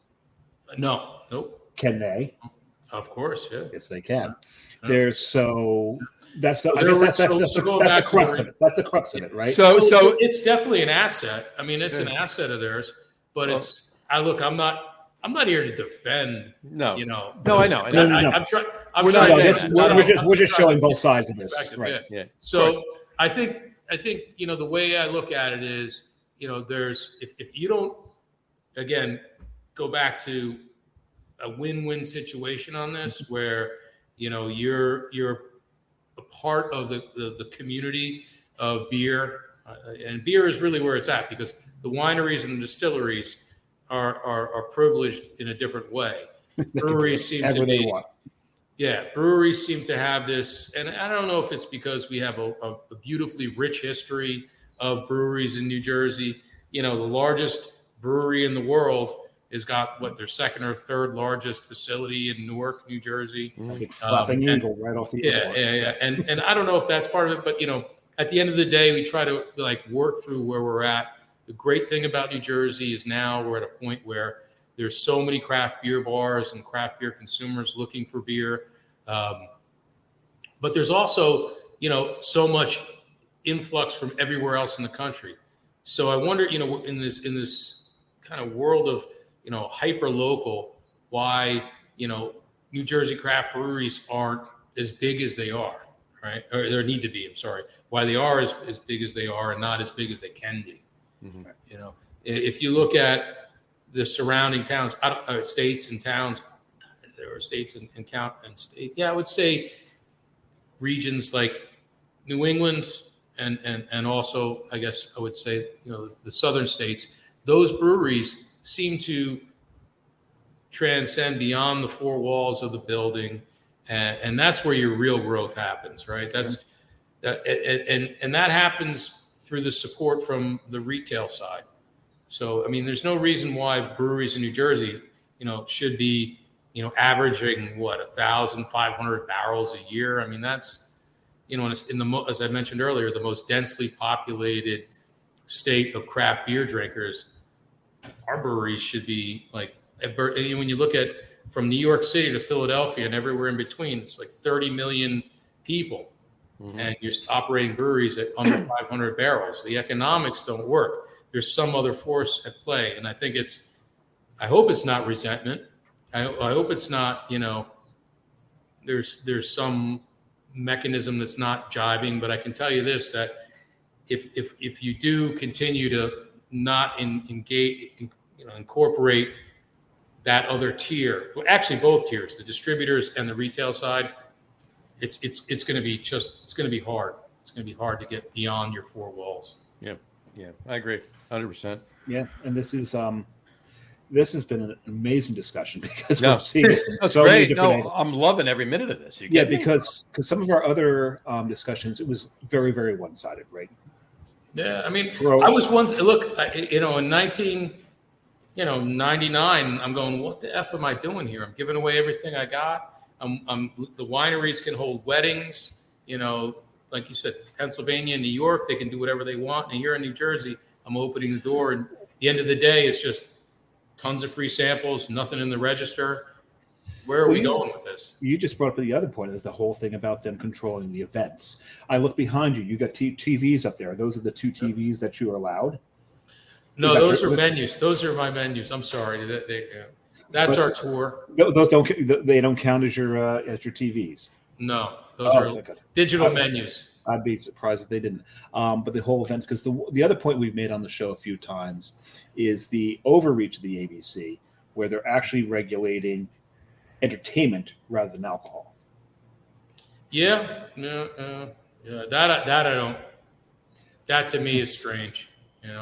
For me, I think at the end of the day, it really does come down to who you are as a brewery in New Jersey, right? Are you a brew pub? Or are you a production brewery? If you want to be a brew pub, I mean, I don't think, other than buying a liquor license, there's no real obstacle. If you want to be a production brewery, you're a production brewery, you have a license already. And I really do think that there's an opportunity out there to explore the tap room brewery, program. That model makes a lot of sense for a lot of people. I mean, there's limited outside distribution. They want to do entertainment. They want to do, which is cool. They want to open mic night, spoken word, comedy, all that stuff, and whatever they want to do, and that's good, and I guess if they have that permit and blessing from the ABC, that's why all of this I learned comes down to, there's a statute, and the statute's black and white, and the statute really just allows limited sales based on a tour. Right. Mm-hmm. And then the ABC has to interpret what the statute really means. Does it mean no food? Does it mean no open mic night and spoken word or whatever? Or does it mean, you can do all of that? And I think the ABC has decided that, there's, with this special ruling, we're going to give these guys 25 events or 15 or 50 or whatever the number is, arbitrary, but they come up with a discretionary number that they think is fair for everybody. And for us, I mean, either way it goes, I mean, it doesn't really matter. We don't rely heavily. I mean, our retail sales here are a fraction of our wholesale sales. Now that we're post-pandemic and pre-pandemic, thank God we were able to sell beer here during the pandemic. Sure, absolutely. That was probably 50% of our revenue stream came from, the awesome folks that came in and bought, wearing masks and goggles and, hard hats and everything coming in. Hazmat suits, buying growlers and sixtels to go. But where do we go from here? As you mentioned, the future. I think the future involves everybody, and if you don't involve everybody, you're just going to be wasting a lot of time and energy. I agree. Watching, like I said, beers from out of the state, which are fantastic beers, take your seat at the bar, and I think that's the saddest part about it is going in and seeing, some of the local breweries. You talk about Bergen County making great lagers, some of the guys in Fairfield making great ales, and there's mediocre out of state beers on tap, and they're still coming. I mean, they're still coming, and they're upstaging the Jersey beers, and I'm concerned that that you don't have that relationship with the retail side, or that potential resentment. Their business is going to suffer. With some of them, but I think some of them, you're right. Yep, some of them will be diehard fans, but it's a big universe, and I don't think there's a lot of that universe that's fully supportive of competition. There you go. I think, and that's the thing, because I think the feel that we get from much of this business sector, as far as the frustration, is that when you look at restaurants, you look at brew pubs, you look at wineries, you look at distilleries, only breweries are this strictly regulated. Mm-hmm. It is not an even playing field. And it's almost like breweries are being singled out and picked on, where everyone else can do what they want, run their business the way they want, and grow their business the way they want. Because the bottom line is, look, I get, Greg, you spoke 100% truths, and everything about it is absolutely 100% spot on, and I agree with it. I do, but the fact of the matter is this: it's not, as Dave said, it's not a level playing field. If wineries can have weddings, like you said, do what they want, blah blah blah blah blah. Distilleries, cideries, kitchens in cideries, and food and all that, right? I'm pretty sure that the liquor license that the 6 figures or 7 figures that these 6,000 licensee holders have paid for their licenses, I'm pretty sure that involves selling wine and cider and spirits. Why is it only beer? What's the problem with beer? Why only beer? I think it's because they can object to it, right? Yeah. Like if you go to a lot of these places, what's the volume of distillates out there? How often do you see New Jersey wines? I mean, New Jersey wines have an incredible opportunity. They have mobile licenses, so they can go to your favorite pizzeria they can sell at festivals. Yeah, they can sell in restaurants that don't have licenses. Right, that's what I'm saying. Sell their license. Sell their wine on their license in those restaurants, via those restaurants. They can go into a BYOB and sell their wine direct to the consumer. And what I've heard was that they're regulated under the Department of Agriculture in New Jersey. New Jersey's trying to maintain. Yeah, they're regulated under the Department of Agriculture, and New Jersey's doing their best to sell agriculture to Oh my God! So that's because the grapes are grown in New Jersey, right? So now, well, so that would mean that I know, John. I know this argument. I know the game here. Unfortunately, it's not. Like I said early on, it's a mess. And I think if anybody could wave a magic wand and make everybody whole, I know I'm repeating myself, they would. And if we could do, if we could do it all over again, I think, we would back in 1933. But back then, it's New Jersey. It's how it got divided up and there's not to get too conspiratorial, but there's a small group of families involved in this part of the business. We've covered that. We try to stay away from that so much. And they're not, and they don't all end in vowels. It is. Speaking as someone whose name ends in a vowel. You might be related to one of those families. It's funny because my mother's maiden name ended in the same vowel. So it's just a. It's unfortunately it was a mess the way it started, and it once you start that way, it never corrects itself.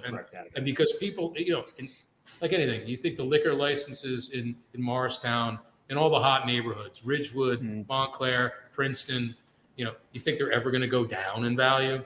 Never. No, every day they go up. Doesn't matter. And the other. So how do you deal with that? How do you deal with somebody who's got 5 of them? And a lot of and I as much as I'm jealous of somebody that can have $5 million licenses, right? And not only that, they still deserve to preserve the value. No, absolutely, I agree with that. But on that note, they can have 5 of them. Yeah. You can only have 2. Yeah. Well, really, I mean, if you're doing your job right, you only need 1. I mean, well, of course. There's the guy in Newark does their breweries 12 million barrels. Yeah, he's only got 1. He's only got 1. He's only got 1. I think he does more volume. And they're very generous with opening up to craft brewers pre-pandemic.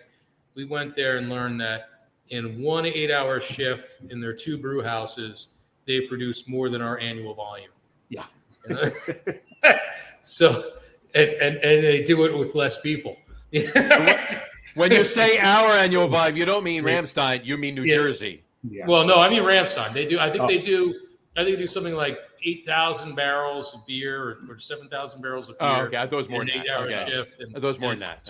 It's 2 people in the brewery, and so. Make a long story short, it's just how it all kind of works fundamentally. But I mean, I wish these new guys well, and I know this is a touchy subject, and I come at it from a different perspective, and I might sound a little bit off in my perspective, but when you look at it from the other side of the table, and that's the side of the table you need to be on if you really want to change the rules again. To have some parity with the wine industry, to have some more, privileges and flexibility for your own retail side, you're not going to do it without their buy-in. It's not going to happen. Not going to happen. And I don't want to be a naysayer. I'm just telling you what I learned in 2010. Well, it's realistic. Yeah, of course. There's one phrase I've been bandied about a few times during the show when talking about the subject, and that is common sense.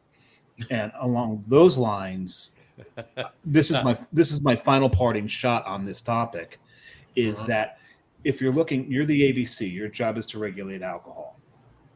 The only segment of the alcohol business in New Jersey that you're really regulating hard is beer, which of all of the alcohols created in the state are the lowest alcohol content.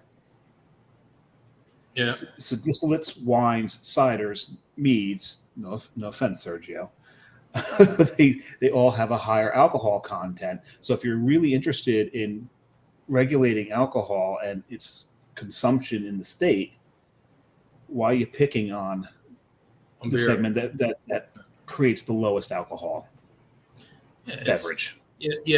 Well, a lot of it has to do with economics. It's not about, it really isn't about, how many bottles of booze more than, I think they just look at who's being excluded from the industry, the trade, right?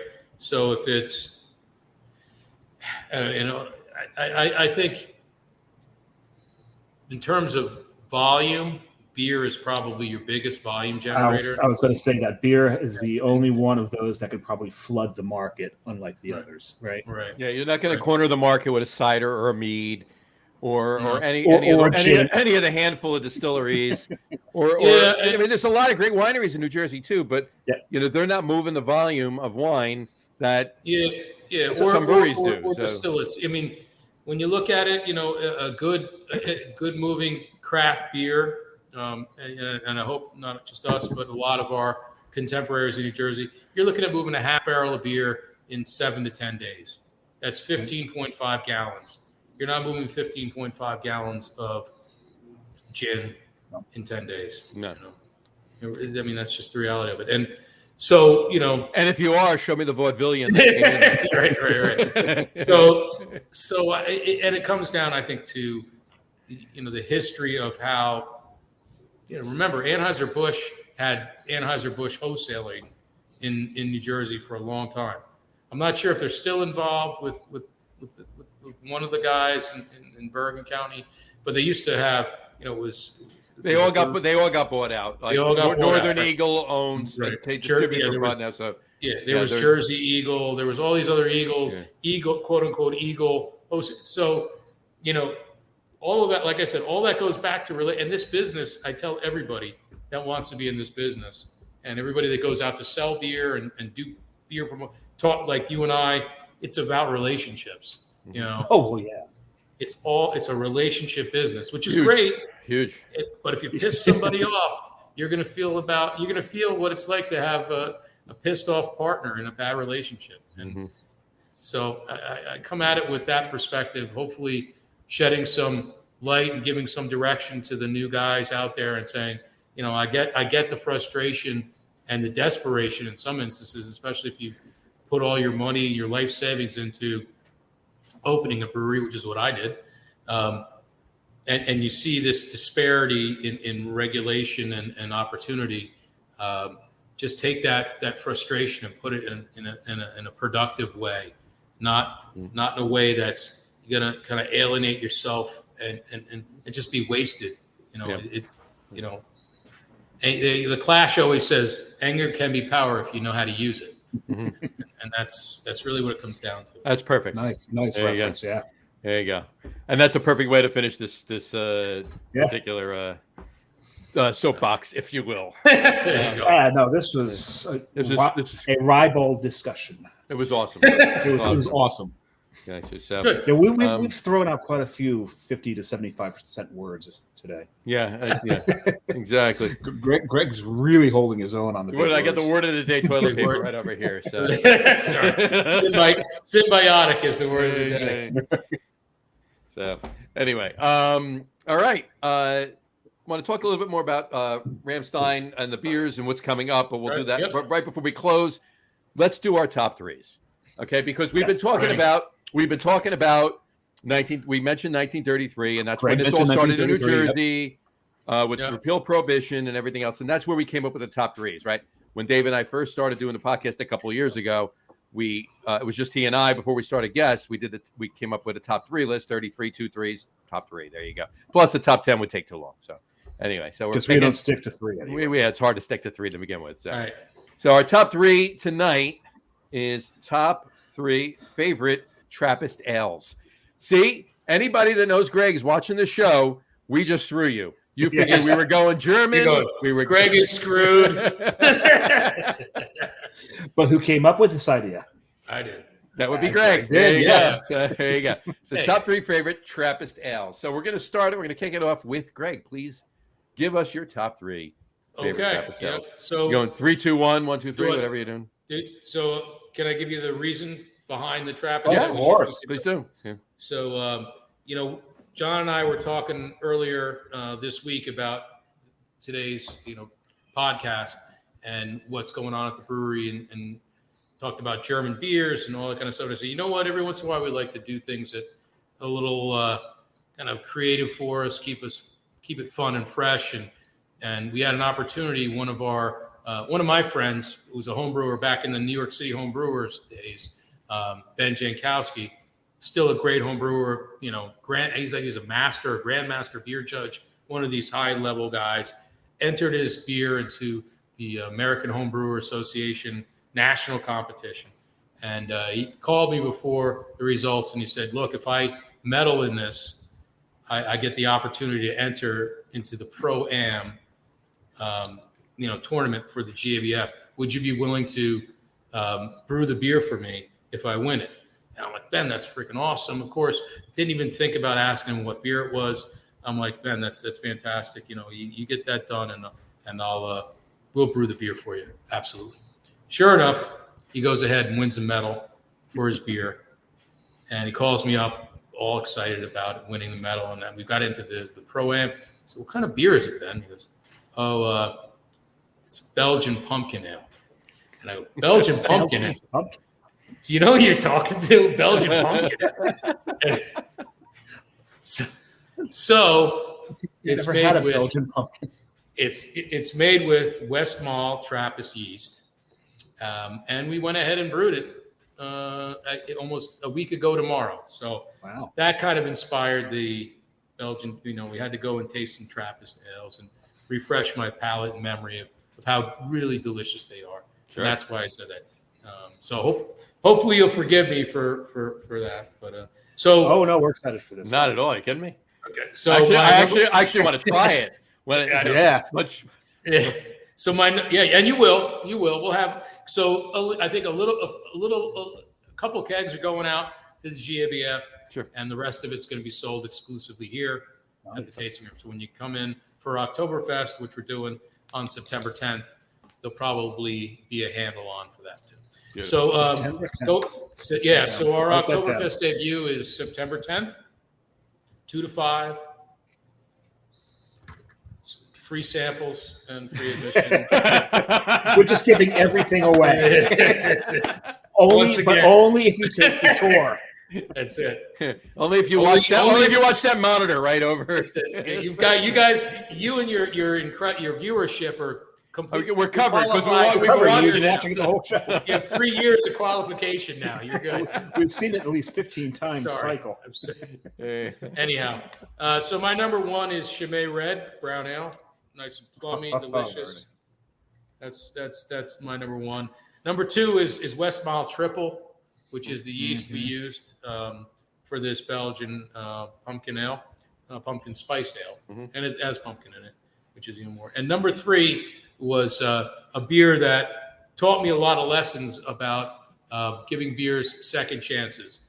First time I ever had this beer, a lot of hype around it, hated it. Absolutely awful. I had a bottle of it. Tasted like, I remember tasting as unpleasant as horse blankets can be. Really just off. Everybody around me was, revering and how wonderful it was. It was about 10 years later I had it again, and it was fantastic. I think it was one of those things where if you get a beer isn't the lesson I learned, if for some reason you get a beer that's really, really off, it's probably damaged somehow, and don't write it off. Give it a second chance. And I did, and it was fantastic. So Orval was the third one that I selected. Very nice. Very nice. There it is. There's the one crossover into my list right there. There you go. Is Orval. And I know what you're saying. I've had it before where it's like, I've had it quite often. The first time I had it, it was absolutely fantastic. So the second time I had it and it was off, I knew it was off. Yep. Also, the thing with Orval, if you get it too warm, it doesn't throw the way it throws when it's at that right temperature for Orval. You got it at the right temperature, you get a little bit of like citrus in that beer, and I just absolutely love Orval. So I don't have a 3-2-1. It's just my top 3. But since you mentioned Orval, I'll give 3 others. I'm actually going to go with the Whale of Wales, the most sought after. When I finally did get my hands on one, we're talking about West Veteran 12, of course. I already typed it in because I knew where you were going with that. Right where I was going with that one. That's a special beer. Does it deserve the title best beer on the planet? No, I'm not sure that any beer deserves that title because all beers are different and everyone's going to taste them different. So I don't know that you can ever put that title on anything, but that was a special beer. Another one I got to throw up there is, and I love this beer because it was the first Trappist I ever had, and this is our beer. It's like Orval. We're a Trappist brewery. We've got one beer, and that's Corson Dunk. Oh yeah. I love the maltiness of Corson Dunk. It's a little different than the others. Really enjoy Corson Dunk. But my number one, and it's probably going to be Johnny's number one because we've talked about this before, and that would be one of these days I'm going to have to go before you, so you could just repeat my number one as your number one, and that'll be Rochefort 10. My first Rochefort 10, I poured it into a chalice, and the one thing I love about the chalice is almost every glass shape has a reason for it. Either it accentuates the aromas into your nose, or it opens up the beer. A chalice does nothing really for the beer other than emulate the Holy Grail. That's all it does. It's just really not much for the beer. But I poured into the chalice that I had, and it took me probably at least 10 minutes before I took my first sip, because the smell of this beer, never wanted to end. Anytime to this day, anytime I have a Rochefort 10, I'm probably 15 to 20 minutes after the pour start drinking it because I'm just smelling it the whole time. It's just got one of the greatest aromas of any beer ever brewed. Wow. And the flavor of it's fantastic. It doesn't quite live up to the nose, but it comes close enough to make my top three. There you go. So that's worthy. I'll make sure that's on my bucket list of beers to try. Oh yeah, I have to have Rochefort 10. Yeah. Oh yeah. In fact, when I stopped by the brewery to pick up the Summer Bock and the not Oktoberfest. Not yet. Pick up the Summer Bock and the Crushable. Yeah, Crushable. I'll bring a bottle of Rochefort 10 and we'll split it. And there you go. Yeah. Oh, great. We'll have to bring a few because they're small bottles, John. I'll bring 4 bottles of Rochefort 10 and we'll never mind. No, that's awesome. Well then. Anyway, hopefully we'll remember to get you the Summer Bock and the Gold. Anyway, all right. My top 3 are told already. No, I'm kidding. Orval. I'll throw some honorable mentions in there. Orval was one of the ones I throw in there. I always put a few extra honorable mentions only because I move some things around because you hear what we undoubtedly Dave or the guest or somebody will take, right? So. Orval definitely is an honorable mention. Corson Dunk by far, especially. I mean, Corson Dunk Christmas is one of my favorite Christmas ales. And West Veteran 12, absolutely. And I actually had a similar experience that you had with Orval, Greg. The very first Westy 12 I ever had was horrible, and I was like, "How is everybody loving this beer? This is ridiculous." And then the second and the third and the fourth and on and on and on, they were fantastic. But so it was obviously the first. It was obviously a bad bottle, right? But my top 3. So 3 is going to be Westmalle double, the double. Okay, the double. And my number 2, Chimay Blue. Okay, nice beer. Yeah, love Chimay Blue. Beautiful beer. Absolutely, I could drink that all night. And my number 1, and I'm not moving it out. Because it is end of story, bottom line, Rochefort 10 and done. It's okay. Gotta throw some love to Westy 8. 12 gets all that spotlight, but Westy 8 is a solid, amazing beer. No, so you guys, what happened to kind of bring it closer to home? What happened to Spencer Brewing, right? The guys doing the Trappist stuff. Yeah, Connecticut. Massachusetts. Yeah, they're done. Yeah, just sales down. And I heard, and I don't know how true what I heard was that they're actually gonna they may actually keep the brand going a little bit. And it's not going to be Trappist by any means, but it'll become an Abigail. Become an Abigail and have it brewed elsewhere. It was an idea. I don't know if it's going to happen or it was a thought. But as far as the actual Trappist brewery, they're done. Yeah, that was a very, very yeasty beer. It was yeasty. It was very yeasty. Mm-hmm. And I like yeasty beers. They may have been a little over the top yeasty. Okay, yeah, I never had the opportunity or pleasure to try them, but I thought it was They a were- they noble were- endeavor. It was I good. thought It was. great. It was. No, they were decent beers. They were drinkable. Yeah. It wasn't like they were drain pours by any means. They Yeah. were decent, solid beers. But you Yeah, know, they weren't the worst Trappist. What was the one Austria? That was not. I was never a huge fan of that Trappist brewery. well, remember that one time that you became a monk and made and homebrewed That was double? awful. That was an probably the awful worst. Trappist ale. Yeah, that's probably the worst. I really shouldn't probably not have used squid ink in it. No, it was bad. It was bad. Yikes! I wanted to do a Trappist black ale. There you go. Black. Anyway, all right. So on that note, to switch gears, back to Ramstein. Let's talk about some of the beers you got coming out. What's normally available? Talk about your flagships, the stuff that's always out there, and then what's coming up. Oktoberfest. Let's talk a little bit more about that before we finish the show. Absolutely. So now we're excited to be back on draft in a lot of locations that are reopening after the pandemic, which is where we were at pre-pandemic.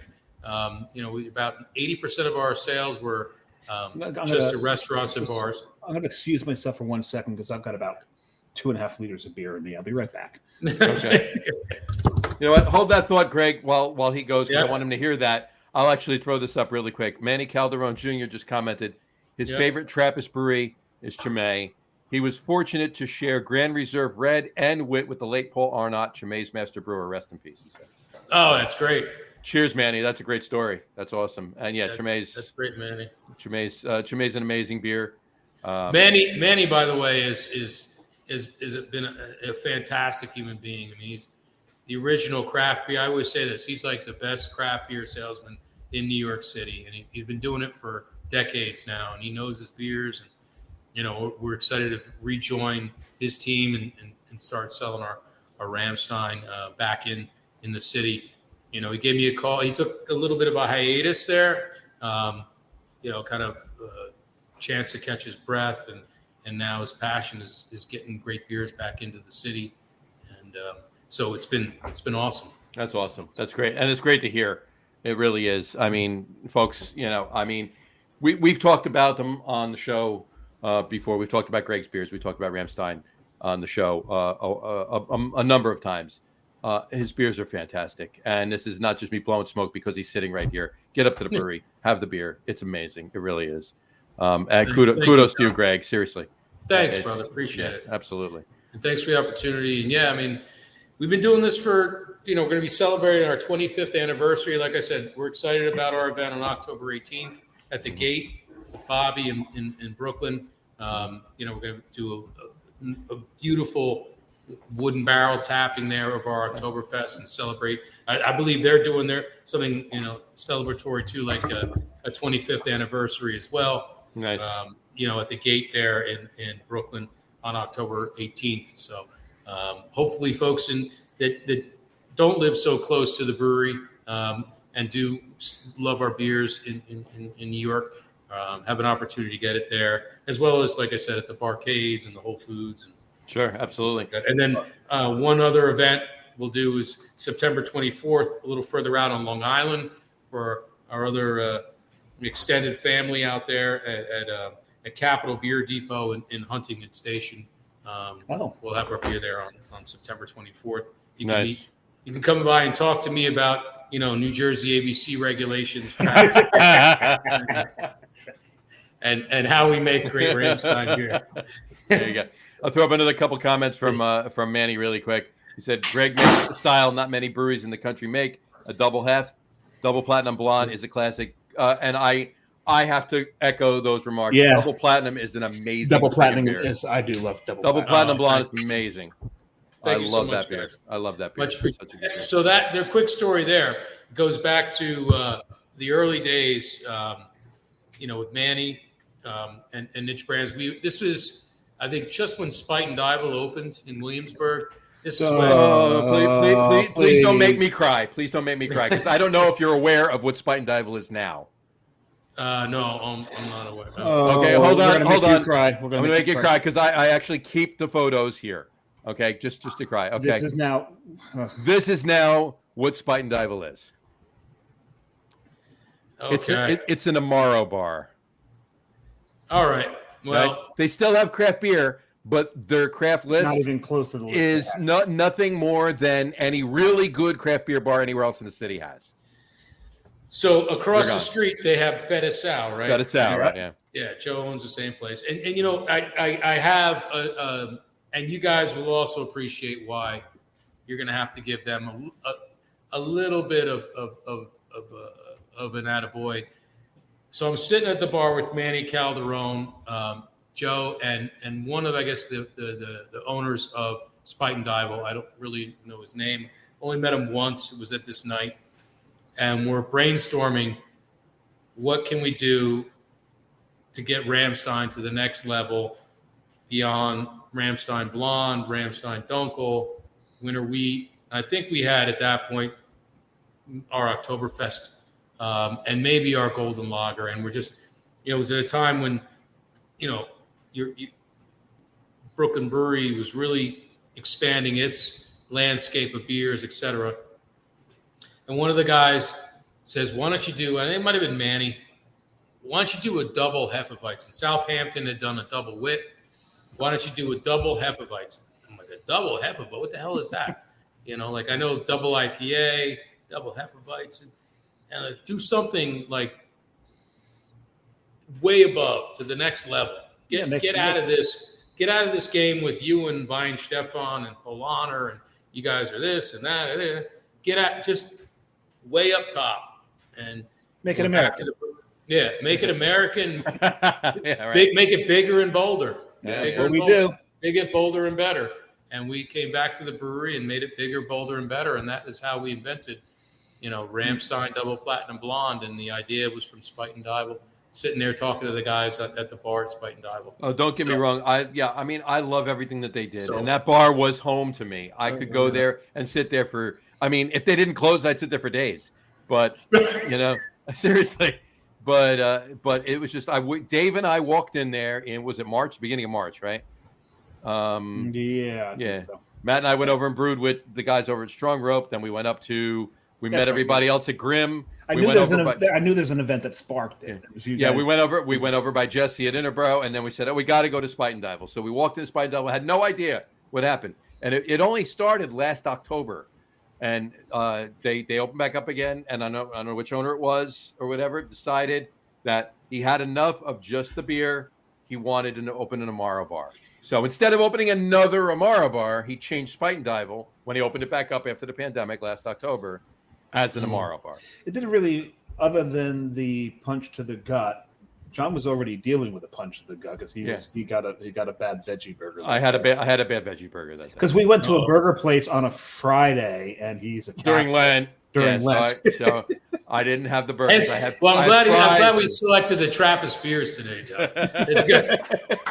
But I will say, I don't want to bash Joe too much, but I will say he's been really good to us. And Feta Sal, they made us reach out a little beyond our comfort zone and make a Rauch beer, another beer I said never to. So have you brewed it since, and are you going to brew it again? And let me know, because Dave and I will be there. I'll pick them up. Well, the whole thing about Rauch. Go talk to Manny. And if you go on, there's a Facebook page. What do we talk? Rauch beer. This week in Rauch beer. Yeah, this week in Rauch beer. So Manny just said Joe Carroll, owners by He has the Carroll Group. Joe Carroll. You mean the brain behind Double Platinum Bar. This page right here? You can almost see this. So you could search on that page. Brian Case was here. He tried the beer, and he said it was one of his favorite Rauch beers. And Manny has a few kegs kicking around. I know we did a couple barbecue events in the city with it. We'll probably do it again. It's a beer I said I'd never do because I was concerned there wasn't enough people that were going to reorder it. And how big of a batch did you do? We did it. We did a 15-barrel batch, and we balanced it. It was our Maybach foundation, and then we used some Weyermann, beach smoke Rauch malt as well in there. So you had a delicious combination of Maybach and smoke malt. Wow! And it finished, nicely as like a little caramel. So it gave you an opportunity to have another. Like I've been to the Schlenkler Brewery, I've been to Spezial, and those beers are full throttle, Oh yeah. Oh yeah. You take a sip of one of them, and then you can blow smoke out of your mouth after you Right. swallow. Yeah. I didn't think that made sense for us. So we did as we always do, dimensionality in our flavor composition. So, and it went really well. So Feta Sal was the inspiration for that. You can have an Amaro after the Ralph beer. So But one go thing, to Feta Sal. The funny thing is I actually really like Amaro. I just really liked what Spite and Diver was. So if you could have given me both, I'd have been happy. Okay. The thing about Rausch beer today that I can't understand is that this was a maligned style for the longest time. It was not a very popular style, and we're seeing a rise in the popularity. So this week in Rausch beer, is it just latching on to that wave, or did it create the wave? We'll have to ask John Hall. Well, we know what John Hall will say. I think it's just, this is a good point too. Like, one of the other things I would love to see going forward, like you guys have your question series and all that kind of stuff, but what the next thing I would love to see in craft beer would be beer appreciation seminars. Like what took place back in the day when we were home brewers and you had to, study the styles and appreciate, because when you study them, you appreciate them, right? Yep. You know that the Rauch malt came from, supposedly from a fire in the malting company. And, they had the floors that would dry the malt and the smoke got up and blah, blah, blah. And you learned about, all these different styles and what makes a style and how to play off of it and all that kind of stuff. I think a lot of that's lost. We make an IPA now, which you guys know about, our spin IPA, which is our spin on an IPA. We use all the European ingredients, German ingredients we have here, and spice it up with some domestic hops like Citra and a dry hop. And the reason for that was the people just are kind of got blinders on for what craft beer is. Yeah. If it's not an IPA, it's not beer. Yeah, and we've all seen that. I think we break that by doing education. Yeah, I agree. Agreed. Put up Manny's comment. Yeah, I got to throw that up there too. I've got a comment on this because, Manny, you're competing with the Oktoberfest at Ramstein. Well, I got to ask though, Manny, please comment in. I told you, symbiotic relationship. Right? Yeah. Manny, is the event at Pig Island during the day or is it in the evening? So maybe we'd be asking that. So can Dave and I go to Oktoberfest and then leave there when it's over at 5, or maybe we get out of there at 5:30 or so? And then come to Staten Island to Pig Island. Is it feasible to do both? Is it feasible to do that? What's the timing on that? So let us know. All right, not just Dave and I. Can everybody do that? Can we all go? Let's all go. We're going to go. Or you can or you bring the whole crowd with you. Bring everybody. Exactly. We'll all go. Holy, Greg's coming with us. We're all going over. We're all going. Why not? When the event's over, we're just going to shove Greg in the trunk. He said, "Yes, do both." You got it, son. Of course. That's the right answer. That's absolutely the right answer. Yeah, I'm just worried, is the Rausch beer going to run out? Whoa. No, but you can't do this. So noon to 4, we can't. It's noon to 4. Well, then so we got to do noon until maybe noon 2 there, and then go up. So someone's got to change their time. So here it is. If you're on the other side of the Hudson River and East River, go there and do that, and then come see us for Oktoberfest. Otherwise, come see us on the 24th of September at Capital Beer in Huntington Station. We'll have Oktoberfest there, and then at the Gate in Brooklyn on the October 18th. October 18th. We'll definitely have October. Yeah. This really all depends upon how much of a fan you are of Rausch beer. Yeah, and I think some of the barcades, like I said, Paul has been awesome for us. He brought it in. So if you go on Untapped or Beer Menus or some of those sites, you'll see where it is. It's very limited. It's just to those. It was just exclusively to Manny and Niche and his his contacts. Fair enough. All right. And that's a new market for us that we're excited to be a part of. for Oktoberfest season. And we're available, basically from Poughkeepsie to just north of Atlantic City, from Reading, Pennsylvania, and now with niche brands all the way out onto Long Island. Long Island, that's great. That's a great territory. That's really good, Greg. I'm very happy for you. That's awesome. Throw up Manny's last comment. He says it's I'm assuming half-hour ride. I guess that's what it is. It's a half-hour ride. But the reason I'm throwing the hour word in there. I'm sure that's what he meant. So. I think so as well. But the reason I wanted it up there is just because. Well, it depends. It depends too, because through the area of New Jersey, depending on what's going on, it could be a half an hour ride. It could be a 4-day ride. Yes. So, the only reason I actually put that up there is Manny's got great hair. Look at that haircut he's got there. let me throw that echo. That's Look at that. Yeah. It's perfect. Yeah, look at that. He's a sharp guy, man. And we circled back around. We're back to sexy. So, all right, and just to tease everybody, when's Winter Wheat coming out? I don't know. I know it's August. You don't. All right, give me the month at least. You don't know a guy. You should know. You got to stay tuned, man. Hold on, he says It's it's a Puerto Rican thing. He said there. There we go. Cheers, Manny. That's great. And it's That's absolutely. So, all right, so no that. There you go, man. There you go. So the seasonal schedule for us is we typically debut our beers on the second Saturday of the beginning of the season. So September 10th, debut of our Oktoberfest here. So it'll be Cans November and 12th. kegs Right? and growlers. Yep, November 12th. Right. You are, John. For the Winter Wheat, Icebox really is a function of Mother Nature. Yeah. So if she smiles with us, we'll hopefully have it sometime in January. Usually it's like right around MLK weekend, which is good because you need the extra day to recover. Yeah. And Dave and I will be there. Dave and I will be there doing a live show from. That's awesome. There during when the Icebox releases. we got to figure that one out. So, that'll be great. And again, just look for our beers, throughout the tri-state area now, both in bottles, cans, and on draft again. And we're excited to be back in all these wonderful stores and locations. And thank you guys so much for today. Really, absolutely. Thank you for coming. I really appreciate it.